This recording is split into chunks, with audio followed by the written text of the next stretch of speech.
Gloria al Señor.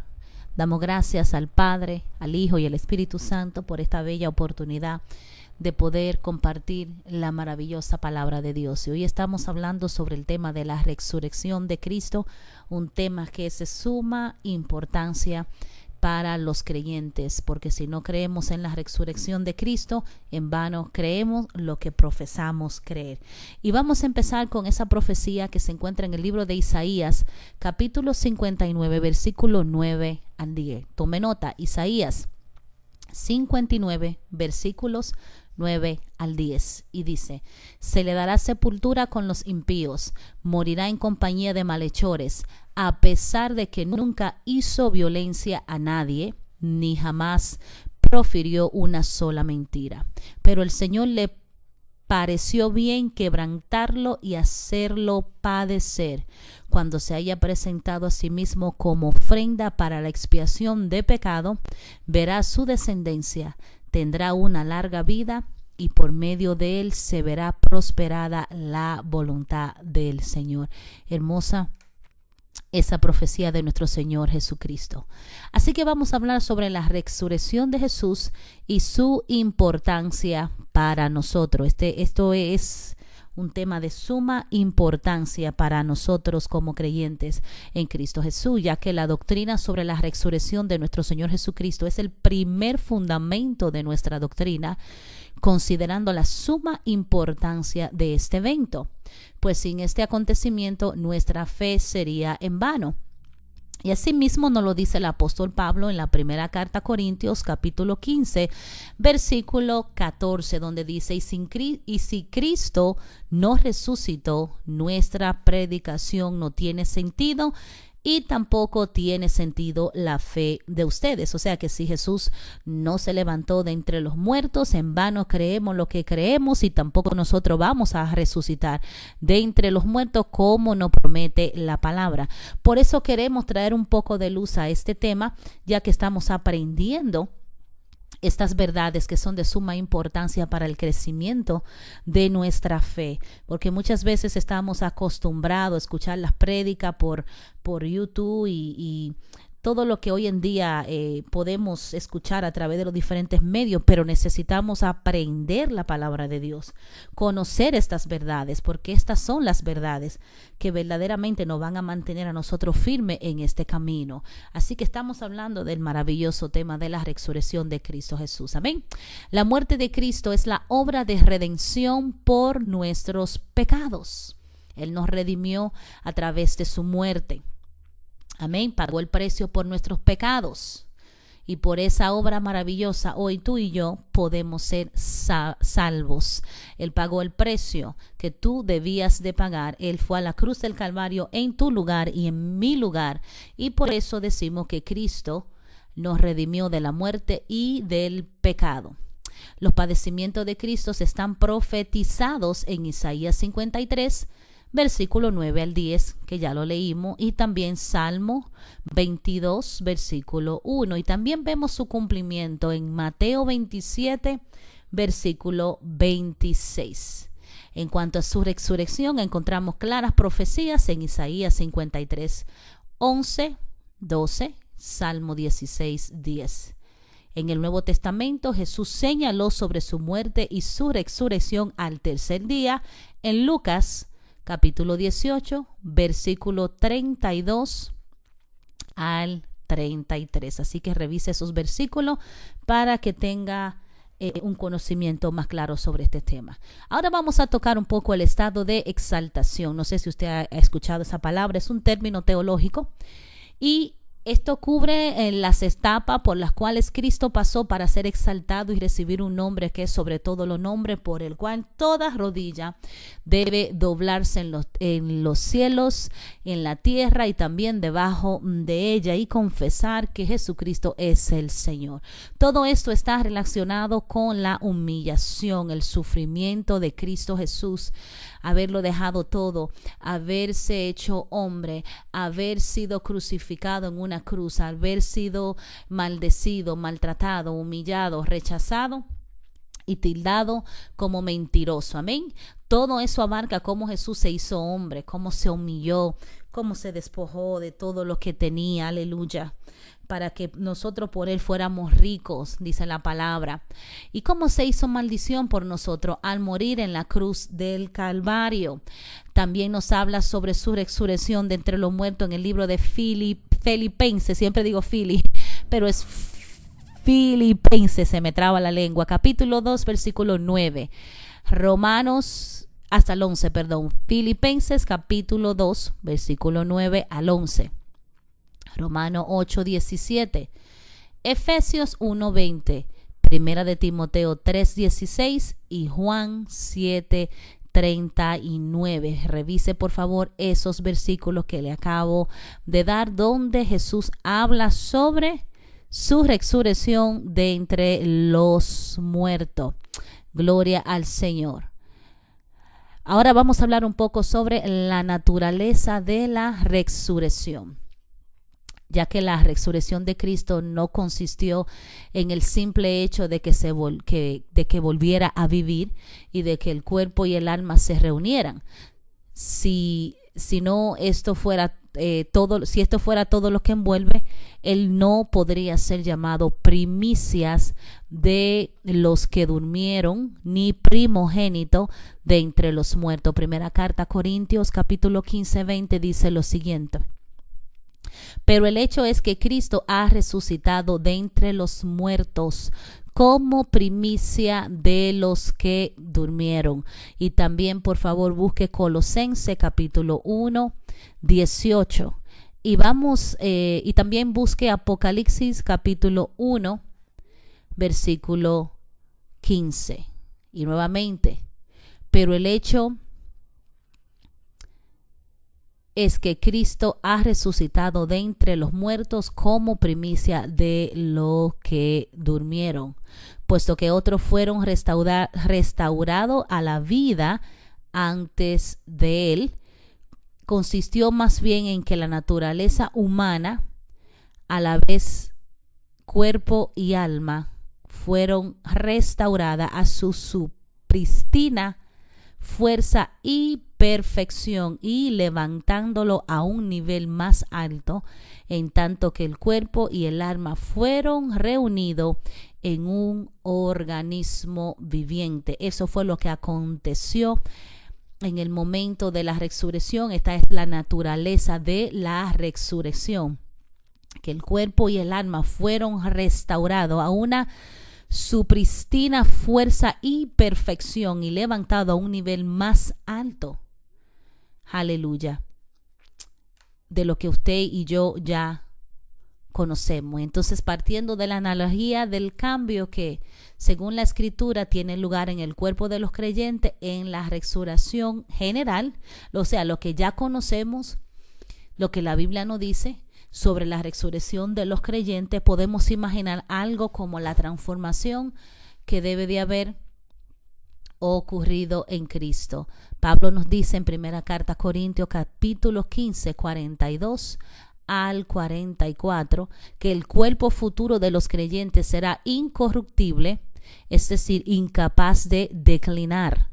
O sea, no se va a dañar, no va a envejecer, no se va a enfermar, no va a tener ningún tipo de dolencia, y tampoco va a llegar esa vejez que muchas personas tanto temen hoy en día. O sea, no va a declinar.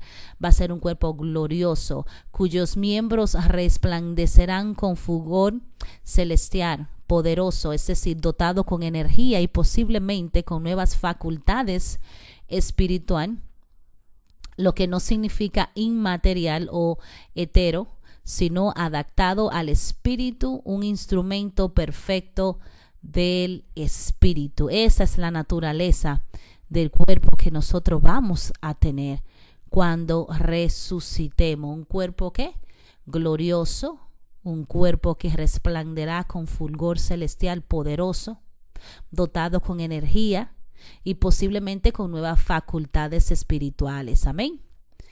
¿Quién no quiere tener ese tipo de cuerpo? ¿Cuántos no sueñan con tener esa clase de cuerpo? Amén.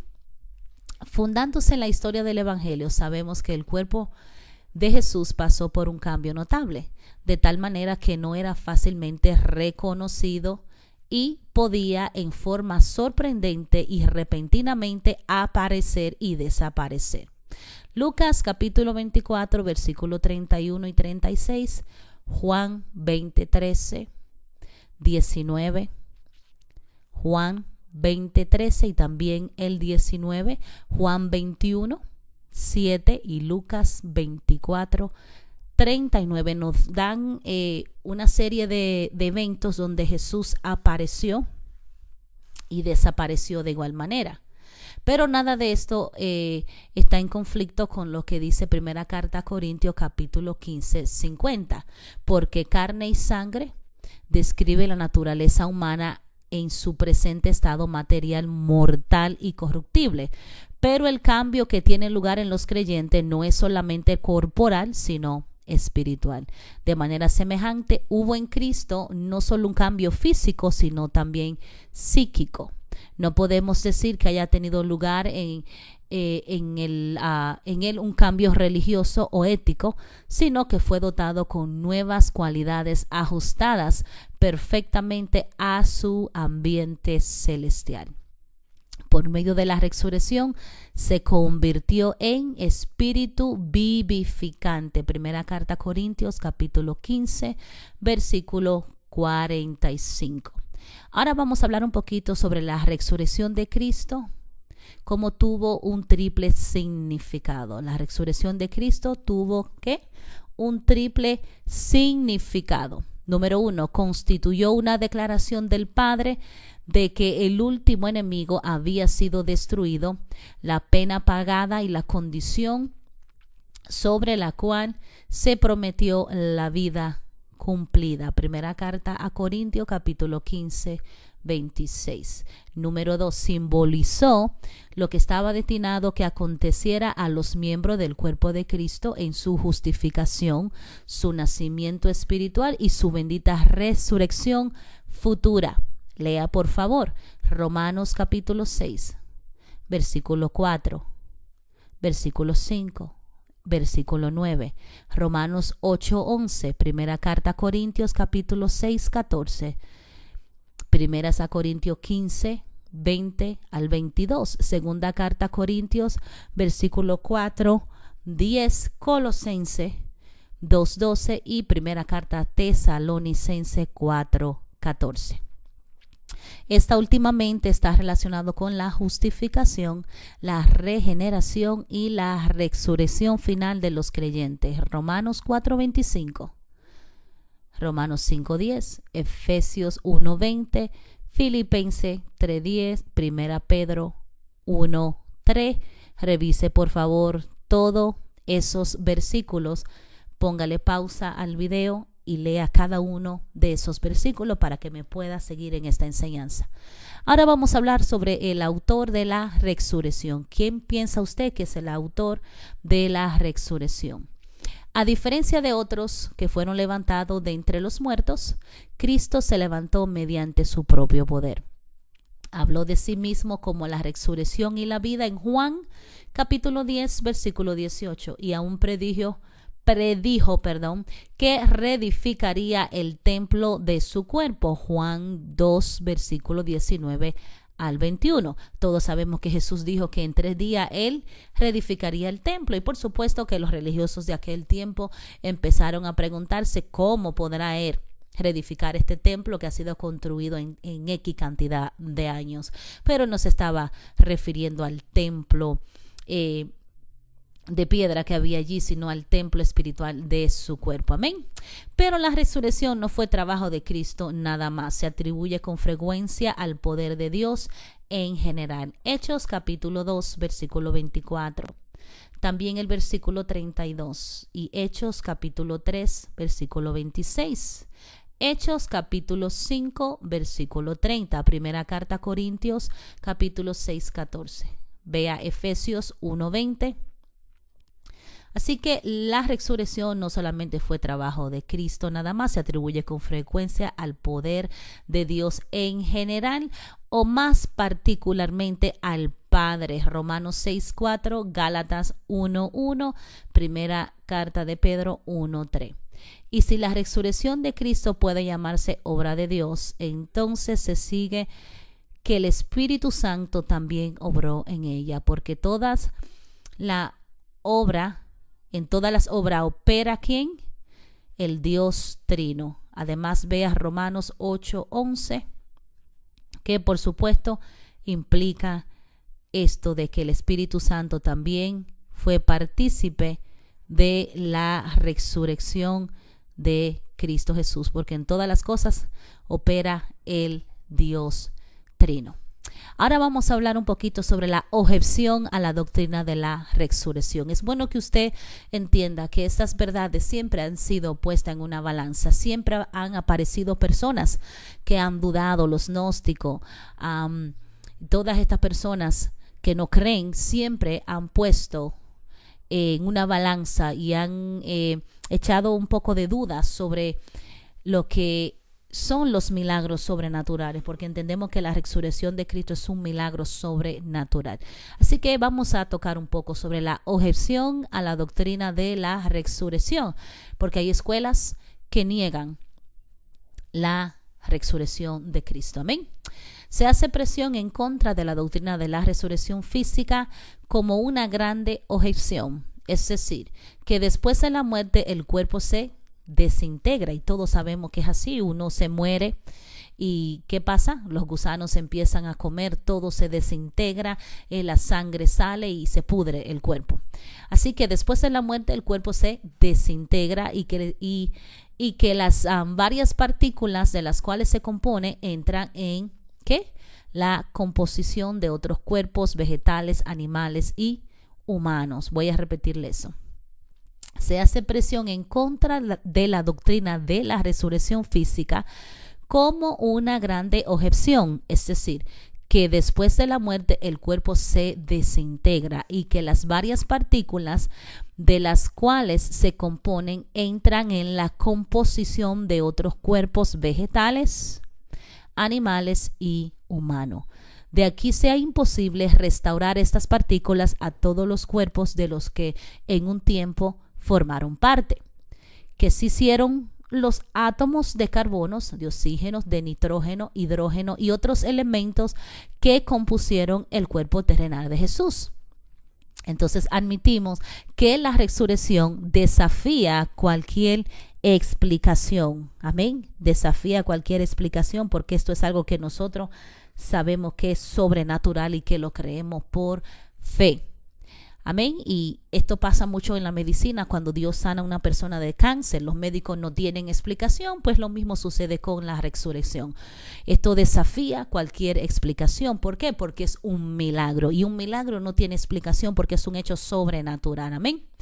Recordemos al mismo tiempo la identidad de un cuerpo resucitado que descendió a la tumba no requiere esté compuesto exactamente de las mismas partículas. Voy a repetir eso. Recordemos al mismo tiempo la identidad de un cuerpo resucitado que descendió a la tumba no requiere que esté compuesto exactamente de las mismas partículas.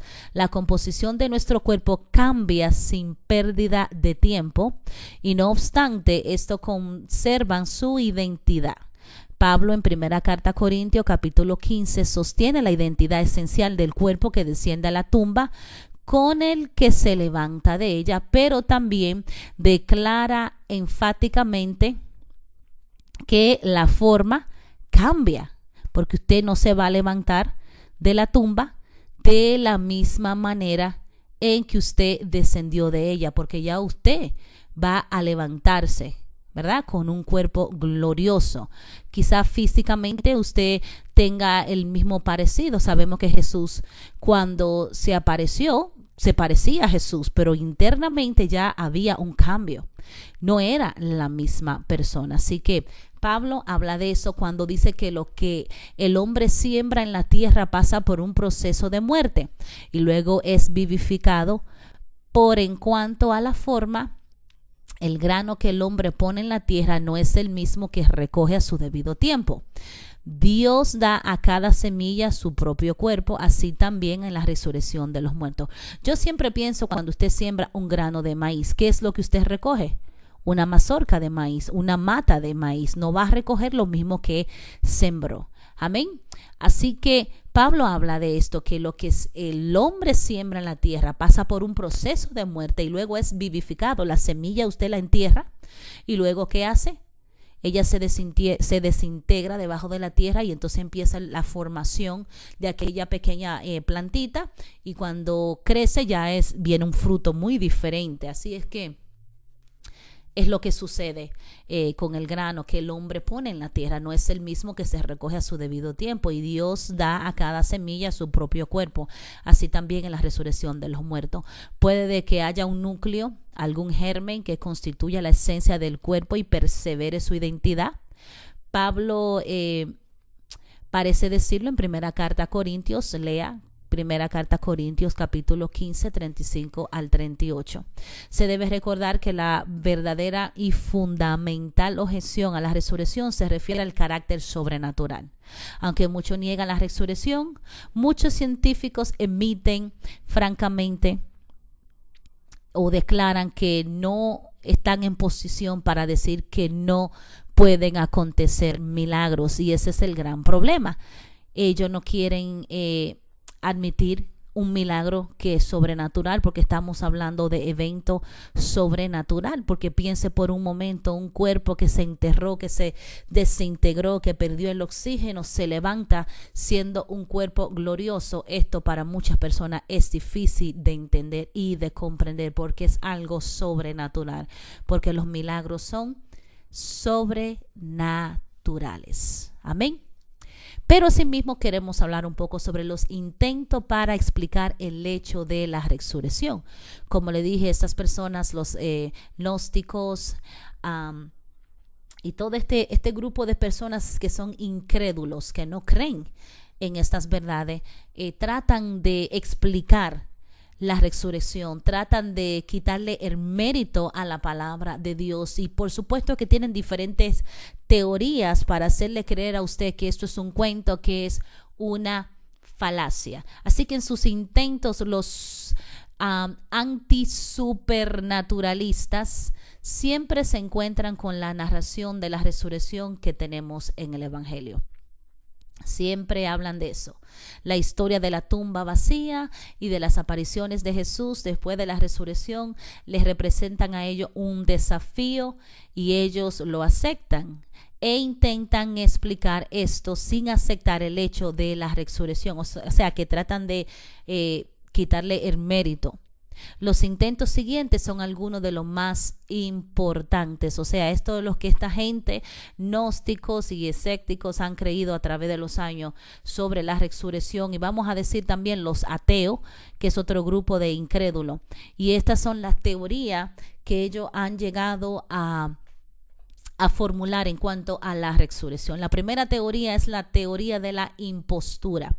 Presumen que los discípulos practicaron un deliberado engaño robando el cuerpo de la tumba, y luego declararon que el Señor había resucitado. Los soldados que resguardaban la tumba fueron instruidos para propagar ese cuento, y esto se usa para explicar el hecho de que la tumba estuviese vacía. Entonces, esa teoría anula el testimonio de los primeros testigos, los apóstoles, las mujeres y los 500 hermanos y otros que vieron al Señor después de haber resucitado. Amén. Niega que los discípulos lo hubiesen visto. Y esto es lo que demuestra que en realidad no es cierto. ¿Sabe por qué? Porque los discípulos no llegarían a sufrir todo el tiempo que sufrieron cuando muchos de ellos fueron crucificados, quemados vivos, muertos de una forma violenta solamente por defender una mentira. Así que vamos a dejarlo ahí. En la próxima parte vamos a continuar con la teoría síncope. ¿Qué es lo que quiere decir esta teoría y cuál es el invento? que esta gente se ha formulado para hacer creer que la resurrección es simplemente una mentira o un engaño. Esta es la primera parte de la clase La resurrección de Cristo. En la próxima lección seguiremos con las diferentes teorías y seguiremos hablando más de este tema. Espero te sea de mucha bendición. Será hasta la próxima.